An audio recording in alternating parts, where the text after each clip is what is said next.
Millions dream of walking it. Now, no one can. The Inca Trail has been shut down overnight. Landslides, flooded camps, collapsed bridges, and swollen rivers. Peru's most iconic path to Machu Picchu, swallowed by the rain. Hundreds of tourists are stranded, children going hungry on blocked roads. Will the world's most famous hike survive this season?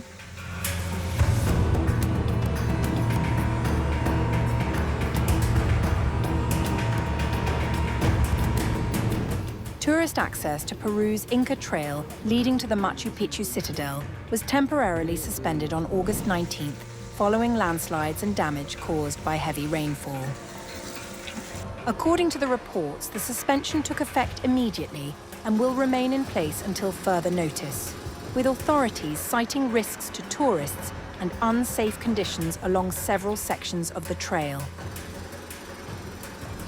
Authorities reported landslides, swollen streams, flooded camping areas, collapsed restroom facilities, damaged footbridges and soil erosion in several locations, including Luluchapampa, Ayapata, Pacaymayo Alto, Soctacocha, Yuncachimpa, Conchamarca, Huelabamba, Paucarcancha, Cusichaca, Puyupatamarca, and Huinayhuayna. Surveillance personnel are continuing to monitor the affected areas and identify potential risks.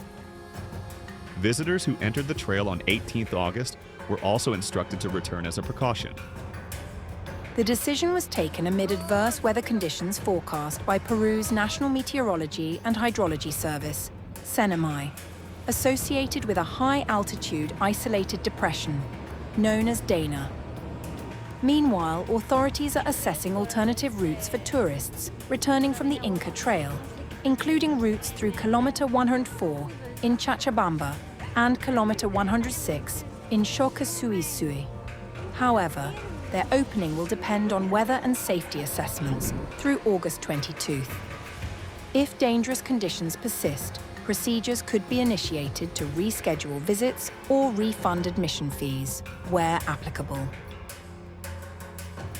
Authorities have also ordered personnel at Machu Picchu National Archaeological Park to remain on permanent alert, strengthening surveillance and emergency response measures.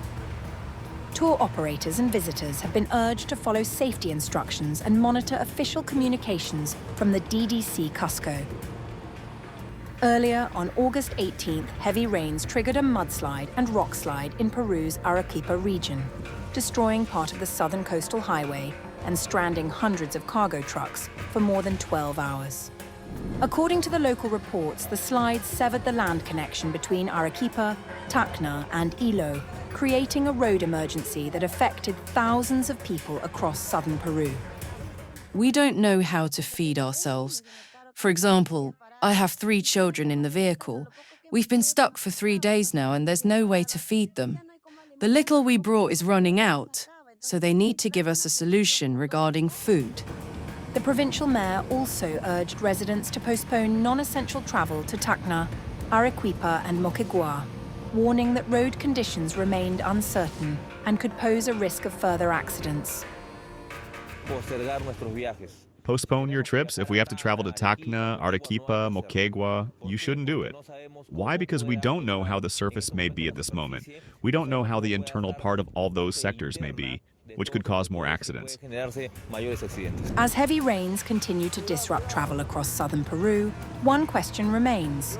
Will authorities be able to restore safe access before conditions worsen further? Or will one of most revered hikes in the world stay underwater?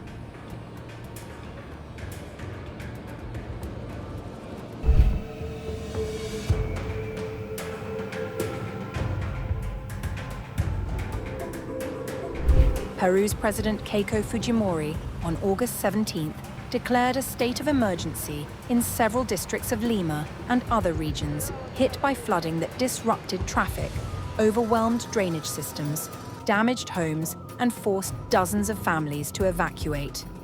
Fujimori announced the measure during a visit to Villa El Salvador in southern Lima, one of the areas hardest hit by the floods. more than 60 homes have sustained significant damage, affecting over 300 people. The Peruvian government has also extended the emergency declaration to 3 other districts in Lima: Chorrillos, Villa Maria del Triunfo, and San Juan de Miraflores. In a few hours, the Minister of Health and the Minister of Education will arrive. There are 3 schools that are seriously affected. Given the emergency, we are providing many things. The Minister of Women is also sending food.